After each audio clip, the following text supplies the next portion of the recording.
You ask Tiger to solve. This deals with linear equations with one unknown. The final result is a equals -3. Let's solve it step by step. Simplify the expression.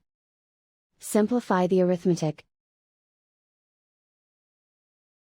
Group all constants on the right side of the equation. Subtract 9 from both sides.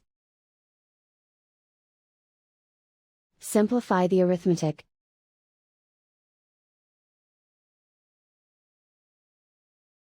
Isolate the a. Divide both sides by 3. Simplify the fraction. Find the greatest common factor of the numerator and denominator. Factor out and cancel the greatest common factor. And so the final result is a equals -3.